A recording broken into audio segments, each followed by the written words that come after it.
혹시 제 대통령 선거 제 1호 공약이 뭔지 아십니까? 바로 소상공인 자영업자 살리기였습니다. 우리 정부 제 1호 국정과제도 소상공인 자영업자의 회복과 도약입니다. 자영업자 소상공인 여러분이 국가의 근간입니다.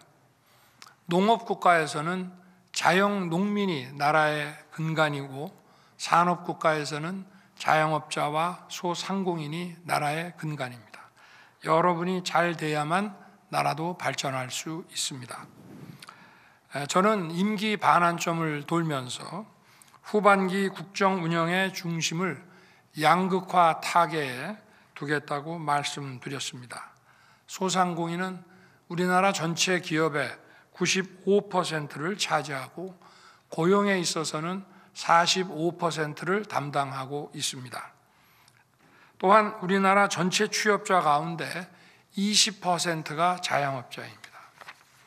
결국 소상공인 자영업자 여러분께서 활력을 찾고 신명나게 일할 수 있어야 양극화도 타개할 수 있는 것입니다.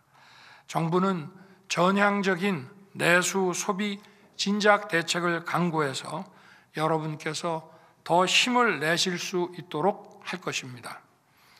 오늘 논의할 주제는 크게 세 가지입니다. 첫째는 소상공인과 자영업자를 더 두텁게 지원하는 방안. 둘째는 여러분을 괴롭히는 규제와 애로사항을 해소하는 방안. 마지막으로 생활터전인 지역 상권을 활성화하는 방안입니다. 정부는 어려움을 겪고 계신 소상공인 자영업자 여러분을 위해 역대급의 지원을 펼쳐 나가겠습니다. 우리 정부는 출범하자마자 과감하게 추경을 편성해서 여러분에게 30조 원 이상을 지원했습니다. 올해도 7월과 10월 두 차례에 걸쳐 총 36조 원의 추가 지원 대책을 시행하고 있습니다. 하지만 글로벌 고금리 상황으로 이자 부담이 지속되고 내수 회복이 늦어지면서 어려움이 풀리지 않고 있습니다.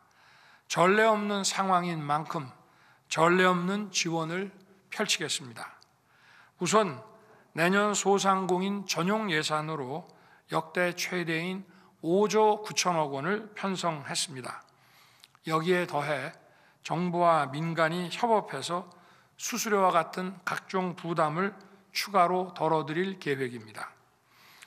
요즘 자영업 하시는 분들 가장 큰 부담이 배달 수수료입니다.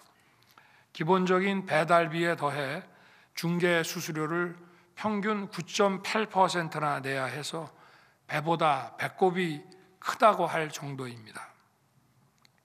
이래서야 어디 장사를 할 수 있겠습니까? 영세 가게를 중심으로 주요 플랫폼사의 배달 수수료를 30% 이상 줄이겠습니다. 특히 모든 전통시장은 0% 수수료를 적용할 것입니다.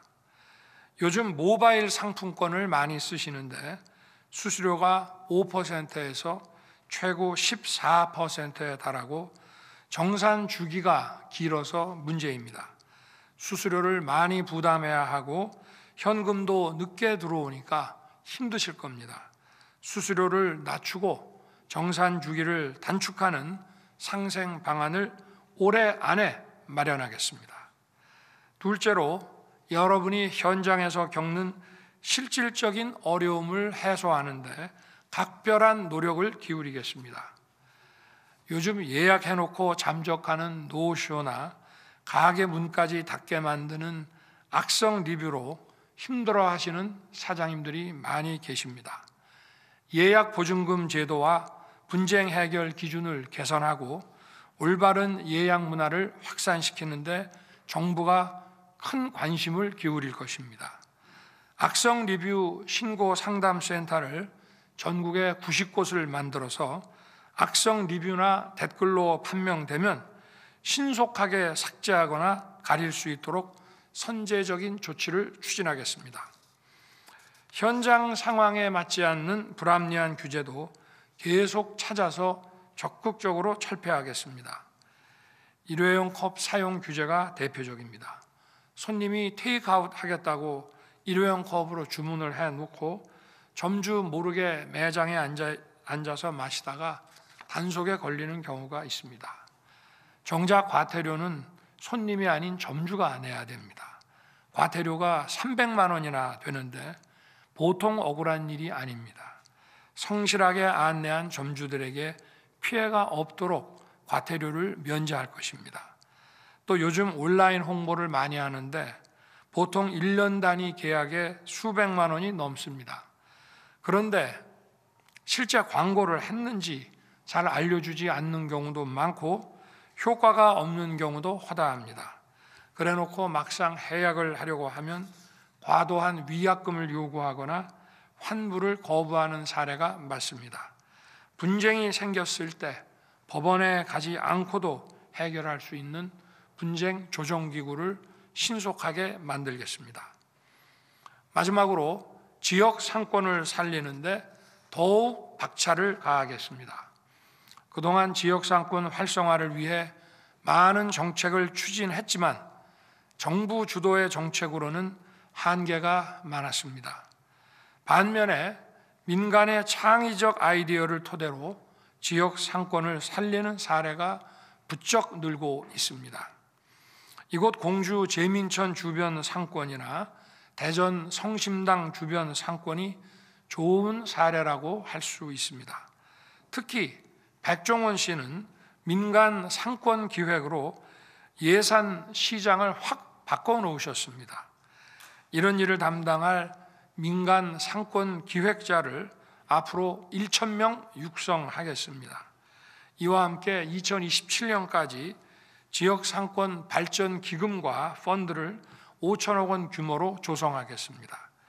상권 기획자가 지역의 특색에 맞는 상권을 제대로 잘 기획하면 이 기금과 펀드를 이용해서 원활한 지원이 이루어지도록 하겠습니다. 아울러 문화, 관광, 특산품과 같은 지역 고유의 자원들을 사업화해서 지역 상권 발전에 활용하겠습니다. 프랑스에서는 소상공인들의 아이디어를 사업화하는 지역 제작소가 지역 발전 모델로 떠오르고 있습니다. 지역 제작소를 벤치마킹한 지역 창작 공간을 전국에 한 10여 곳 만들겠습니다.